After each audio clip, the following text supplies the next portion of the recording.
Welcome to the Biz Gone Social podcast.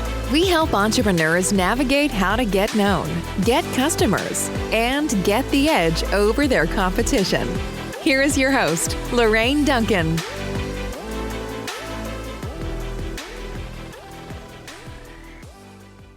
So here we are on the Biz Gone Social podcast, and I am so glad to be here. And my promise to you is always I want to give you a little bit of verbal caffeine that's going to energize your business and, of course, your social media marketing and help you stay social. After all, don't you want to be the business everyone's talking about? Because I know I do. And I am so stoked to have a very special guest with me, someone I've known for about 1.5 years now. And we collaborate on a lot of things and we talk about a lot of things. And he's so knowledgeable, Tim Green. Welcome, Tim Green. Hi, thank you for having me, Lorraine.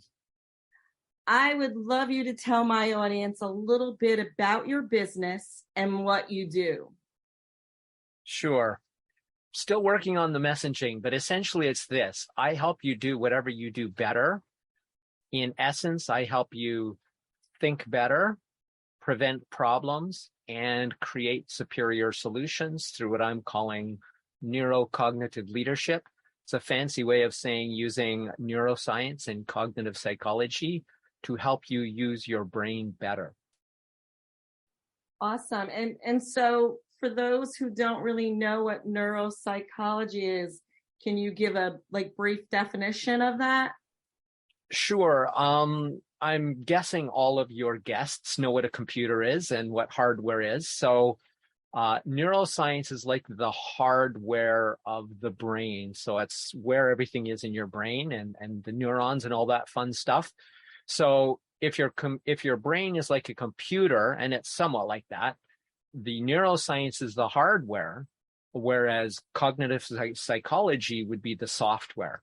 So that's what you think and stuff. And understanding how that works helps you do a lot of things. The neuroscience really informs how we can make better habits, how we can create better mindsets, how we can succeed better, and do things like think better. Okay. So I want to, a lot of people have never been coached before.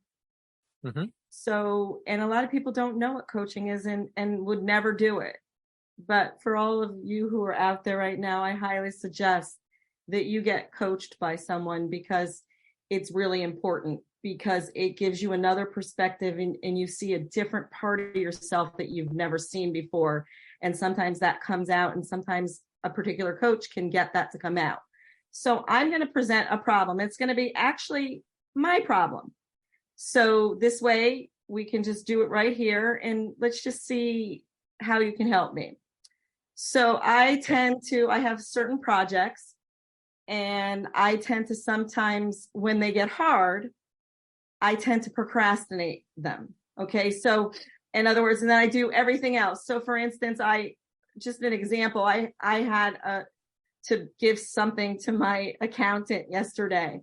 And instead of doing that, I did everything else but giving the stuff I had to give to my accountant.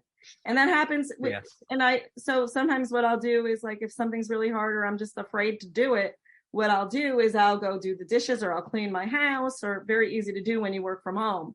But I tend to procrastinate the hard stuff sometimes.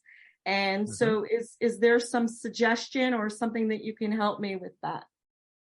Sure. I'm delighted that despite the fact that we did this, committed to doing this live and organically, I'm writing an article. My next video is going to be on this very topic, and it's super common. I do it, and so does everybody else, because we go, let's go make progress on something else. There's actually a brilliant suggestion in Roy Baumeister's book, Willpower.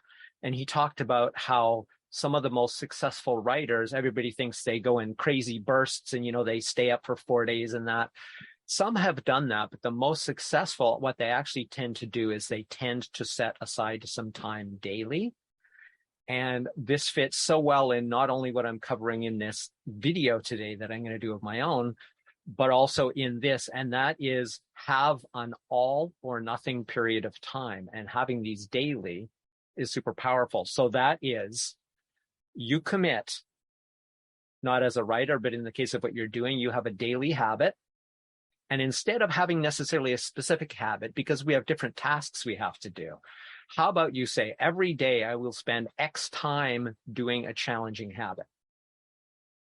Now you can select the challenging habit, getting your taxes ready, cleaning your house. For me, I'm a pack rat and a maker. So I get all these materials and eventually it's like, I need to get rid of these. So I can empathize. So what it is every day set aside a reasonable but challenging and sustainable time. And daily is key. And say, during this time, I will do X or I will do nothing. That is, as an alternative, if you have more than one important task, you could choose between your important challenging tasks. And provided you do it during that block of time, be it 15 minutes or 1 hour, you can do yourself a happy dance. You can celebrate having achieved a daily habit of something challenging. It's best you do that first thing in the day for a number of reasons, most of which is willpower is finite.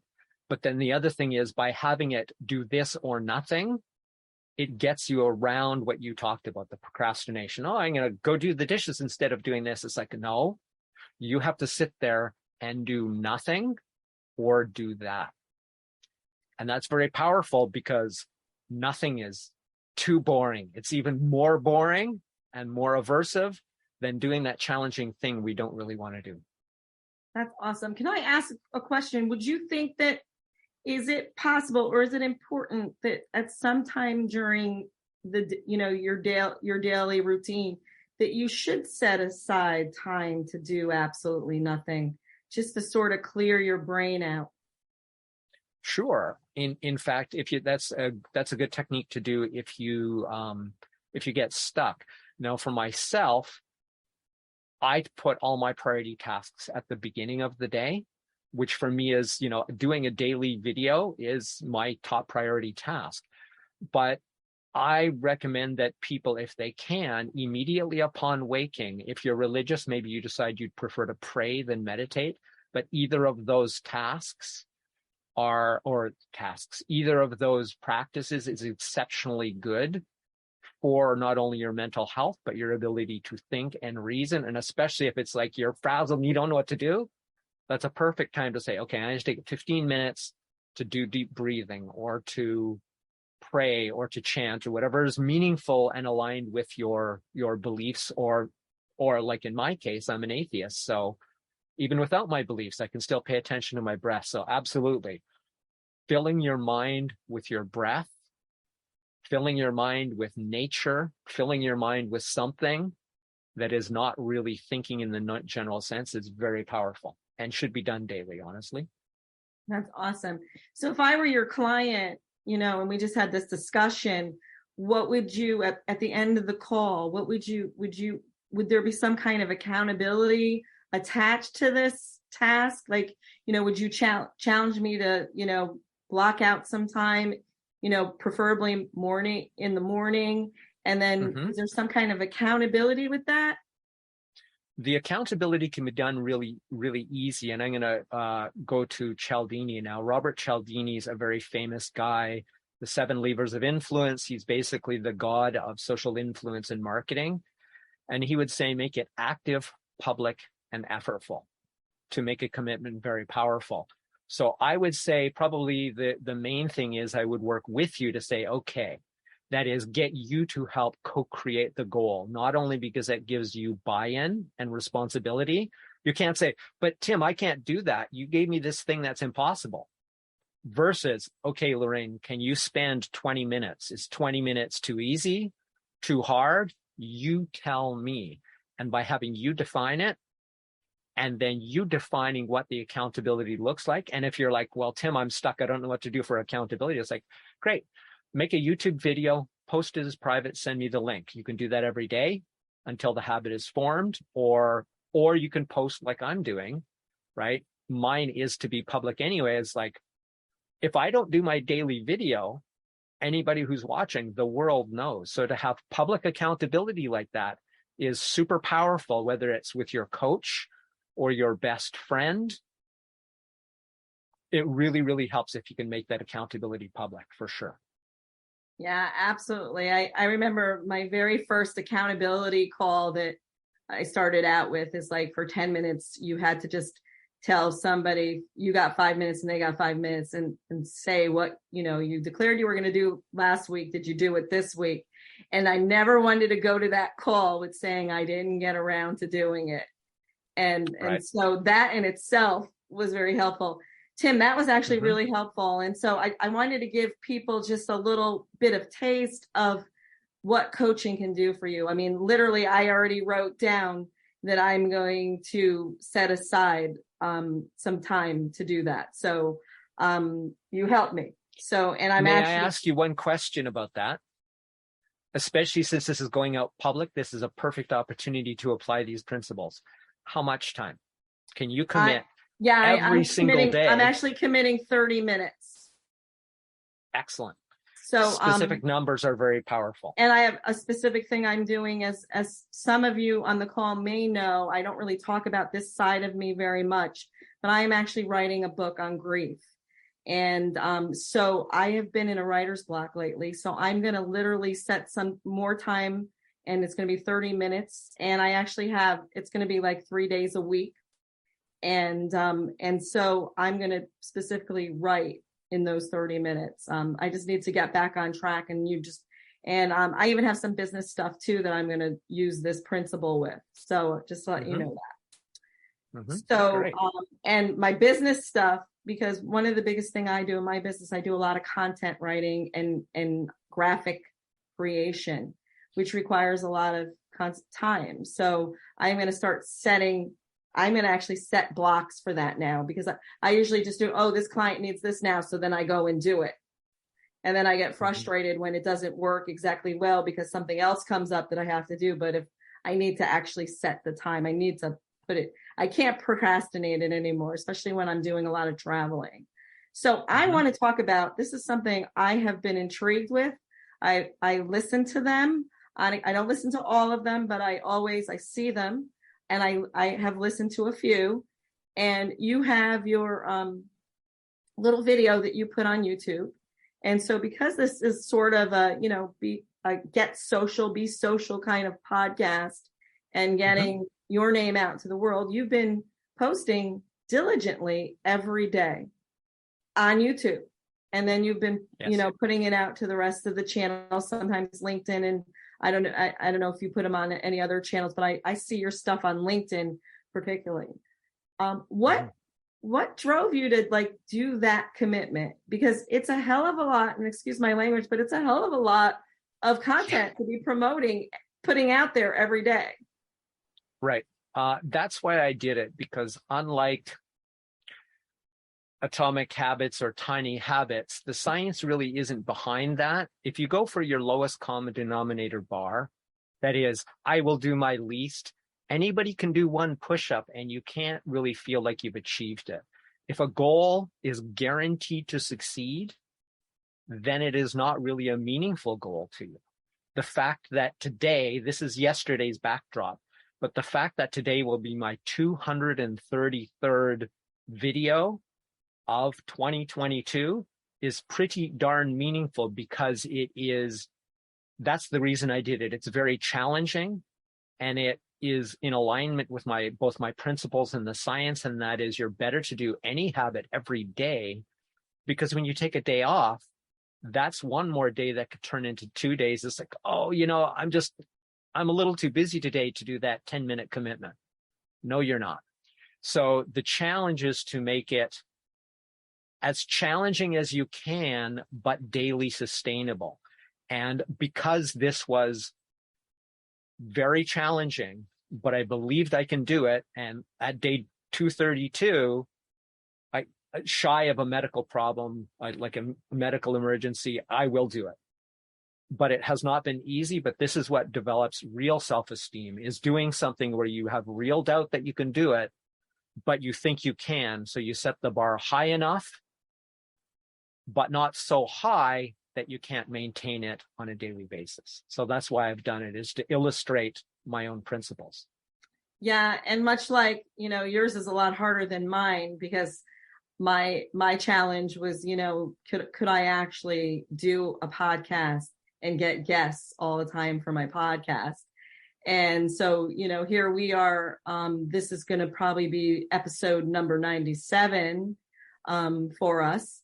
And, it's a big commitment. For me, it's a big commitment, but there's always the challenge of, how am I, going to get people to talk? How am I going to, what will that be like? And so I'm really proud of my podcast, and mostly because it's a real give back to to all my people out there. It's not, I very rarely talk about myself or my business on this, other than I do have one, but mostly it's about you. It's about who's coming on, because everybody, we can learn something from everybody. And agreed. One of the things I want to ask, we always, when we think about business, a lot of people are in business for themselves. And since the pandemic happened, a lot more people went into business for themselves. And what, there's a lot of glory to it. What I mean is that there's all the happy things. And so before I get to the challenging things, I want to ask you, what is the best thing you like about being in business for yourself and what it allows you to do? I think it goes to, likewise, sort of, this week is mastery week for me, sort of for my video themes. And it's sort of that. And Daniel Pink talked about this in Satisfaction in Careers, is that we are most satisfied, whether it's as an employer or as an employee, with having the opportunity for mastery, autonomy, and purpose in our jobs. And that's those, not because he said them, but that's because that's what I feel. In working for myself, it's about purpose. I really want to make people's lives better using sound principles. And the mastery, it is not easy, as you said, and total respect. 97, if you said, I'm going to do one show this year, the Tiny Habits paradigm, you wouldn't feel proud of that, because that's not hard. But getting 100 guests or nearly 100 guests, respect. It's truly a challenge, and that's what makes it valuable. So the mastery and the purpose are the main things for me. So what would you say, we talk about challenges here, and, as being an entrepreneur, owning your own business, we have challenges, and everyone's challenge is a little different. We all have one common challenge, is, that we always have to fill that pipeline. But what would you say, since you've been in business for yourself, is the biggest challenge? What would be the biggest challenge? Because guarantee that everyone else has that same challenge out there. Right. I would say the biggest challenge is getting especially if you're not established, which has been my specific challenge, is it's the idea that we have previously talked about one time, and that was, well, how you won't hire me because I have no experience, but how can I get experience if you won't hire me? So as a beginner in the field that I'm now in, getting established and building the credibility and getting those first few clients. And in the meantime, the validation has to come from within, or from within a supportive group, most of whom have to also be business owners. That is, if you think it's going to be rewarding in the first 6 months or a year or 2 years, that would be rare. So basically, the main challenge is keeping going, building credibility, and getting those first few clients. Absolutely. And, like I said, I remember those days. And sometimes I still have those days, like I was thinking that, we're in a recession right now, or supposedly maybe in a recession. Who knows? I have no idea. And I don't care to think about that. What I do notice is I noticed a drop in my numbers a little bit. And so that concerned me a little bit. And so I said, well, is it just because it's the summer, or is it because, seriously, if you have a plumbing, like my husband's a plumber, right? if you have a plumbing problem, you call him, he fixes it. It's everybody needs that, but it's when it comes to like businesses like ours, it's like, well, I said to somebody the other day, if somebody has a really bad month or 2 months, and then the recession is really a recession and they're starting getting short on money, guess who the first person they're going to drop is? It's not going to be the plumber.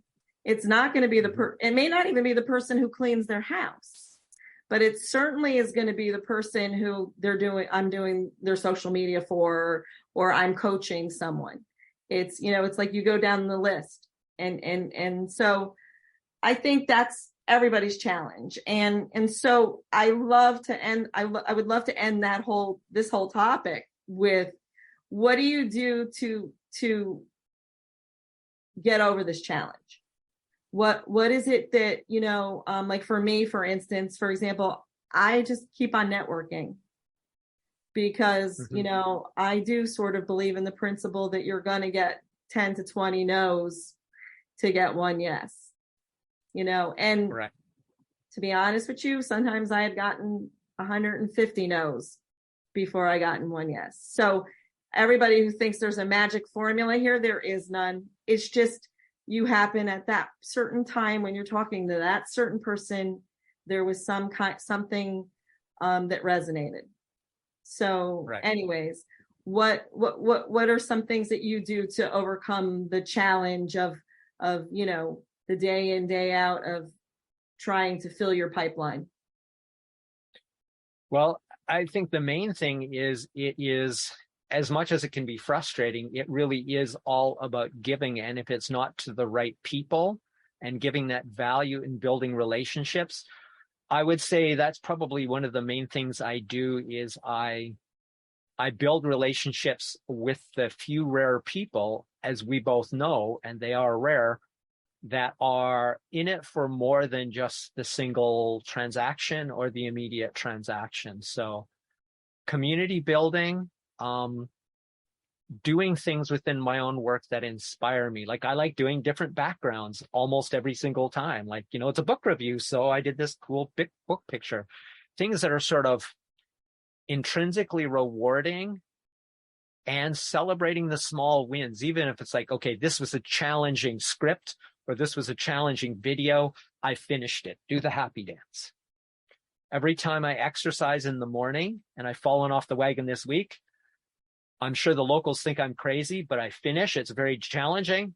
I do the victory thing and I put my hands down, and all these senior citizen Japanese people are probably thinking I'm nuts, but it's not for them. It's for me. So celebrating progress and small wins, even if nobody else is there, you got to do that for yourself, probably for years before anybody acknowledges the same for you. That validation,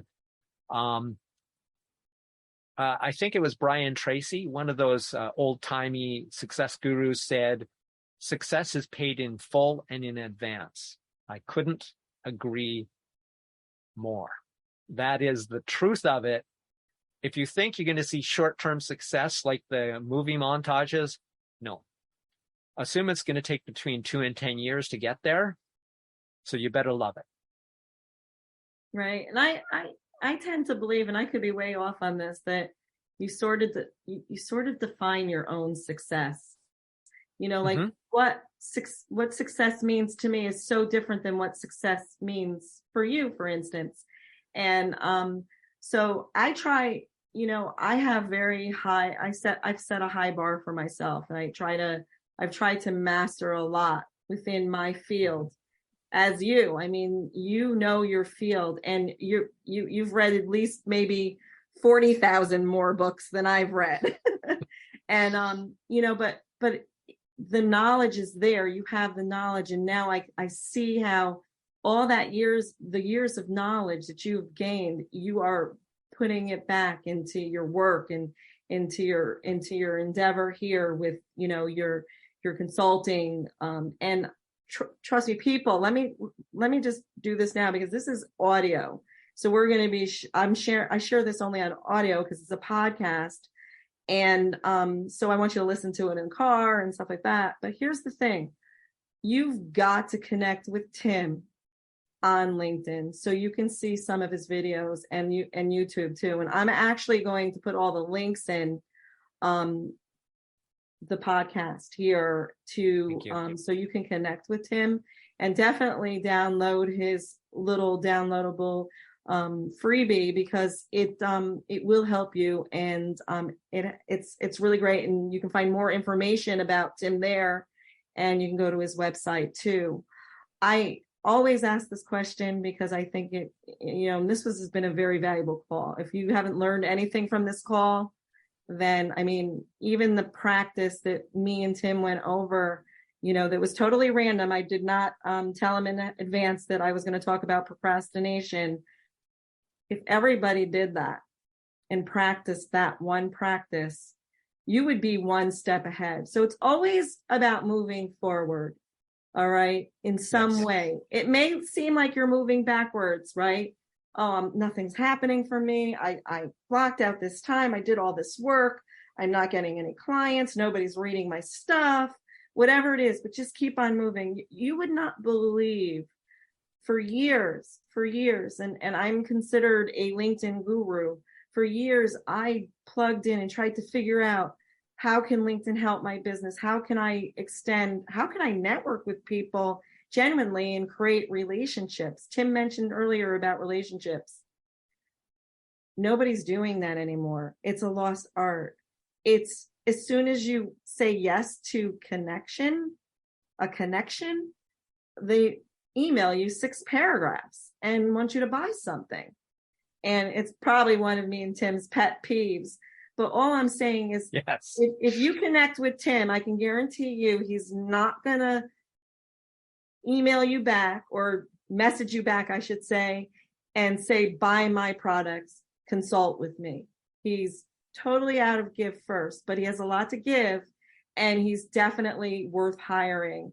So Tim, my last question to you is, if there was one piece of advice you could give someone, and it's kind of twofold, someone who's starting out and someone who's seasoned, or someone who's thinking of having their own business, what would that be? So it's threefold.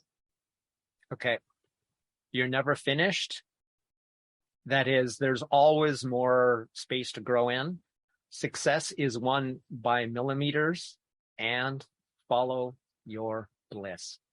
The challenge of doing your own business, if you don't love it, you should probably find a different fields to go into, because you need that kind of passion, usually, to persevere long enough to succeed, as you alluded to. Yeah, and it's funny, you're the second person I've talked to within the last week that talks about that passion, and that could be a whole nother subject, because I personally don't feel that you can do it alone on passion. I think there has to be more to driving.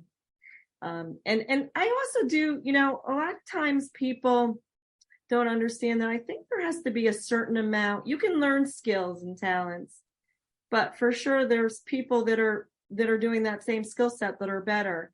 And I always feel that you can learn the skills and the talents, but if you're learning the skills and the talents to do that business, and you really don't like the science or the practice behind doing those skills and talent, you could totally be disillusioning yourself and deluding yourself, I should say, and thinking that you have something going. The reason I like social media, for instance, is that I can still help business owners.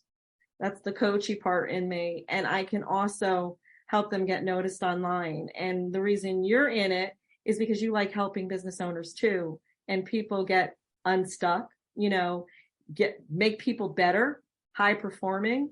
And so I really honestly think that, it's a lot more than passion, but definitely it's, people talk about passion all the time, because I'm never passionate about invoicing. I'm not passionate about invoicing. I'm just saying. Of course not.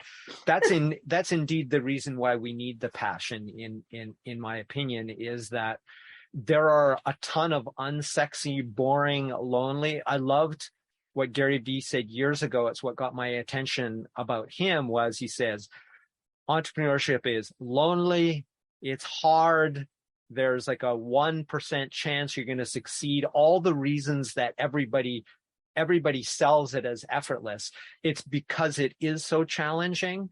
The passion is just the thing to keep driving you forward. You have so many skills and they're never finished. They're always just better. So I totally agree. I've literally told people, look, if you're not prepared to do this for 10 years, possibly making no money during the first 10 years, just go get a job. It's so much easier to work for somebody else who's already put it in, but that's why they're the owner and you're the employee. Because if you aren't willing to persevere for longer than most people imagine it takes, you probably won't achieve it. You'll probably quit or go broke before you get there. So you need something to drive you forward. And passion is the one that works best for me and a lot of people, actually. Absolutely. I don't think I would be here still today if I didn't have passion. So it's, it's important, but I know that there's other factors involved in it. Tim, even though I'm going to be putting everything below in the podcast, just, I'd love you to just say, if somebody wants to get in touch with you, they resonated with you, they want to work with you, what would be the best way of getting in touch with you? Well, there's a few, but simply put, you can go and check me out on YouTube or LinkedIn. LinkedIn, I think I can't even remember my own customized URL. I will put it in there, but the easy way is you can check out my website, which is crush-it-club.com. If you could see my background, you'd know what it was, but it's Crush It Club with hyphens between each word, or tim@crush-it-club.com is my email. Same name for my YouTube channel. And I will give you the information about my LinkedIn so that you can share that digitally. Yeah. And your LinkedIn, you just look it up as Tim-B Green and you'll find him, and you'll notice he has a blue background and he's wearing a shirt and a tie. So you'll know that that's him. And, but I'll put that in the social media posts and stuff like that. Tim, it's been a pleasure. And by the way, if you connect with Tim on LinkedIn and message him, and he will answer you back. So he's one of those, just don't call him and say that you want to sell him some services or something. All right. I mean, don't message him that you want to sell him something. All right. But genuinely, in the token of love and friendship and creating relationships online, not, but real genuine relationships, connect with him. Say, hey, I heard your podcast and this really connected with me. So until next week, thanks again, Tim. And until next week. Welcome. Thank you for having me, Lorraine. Yeah. And I'll see everybody next week. Thanks for listening to the Biz Gone Social podcast. Find us on Instagram @BizGoneSocial for extra tips. Check back weekly for new episodes. Until next time, stay social.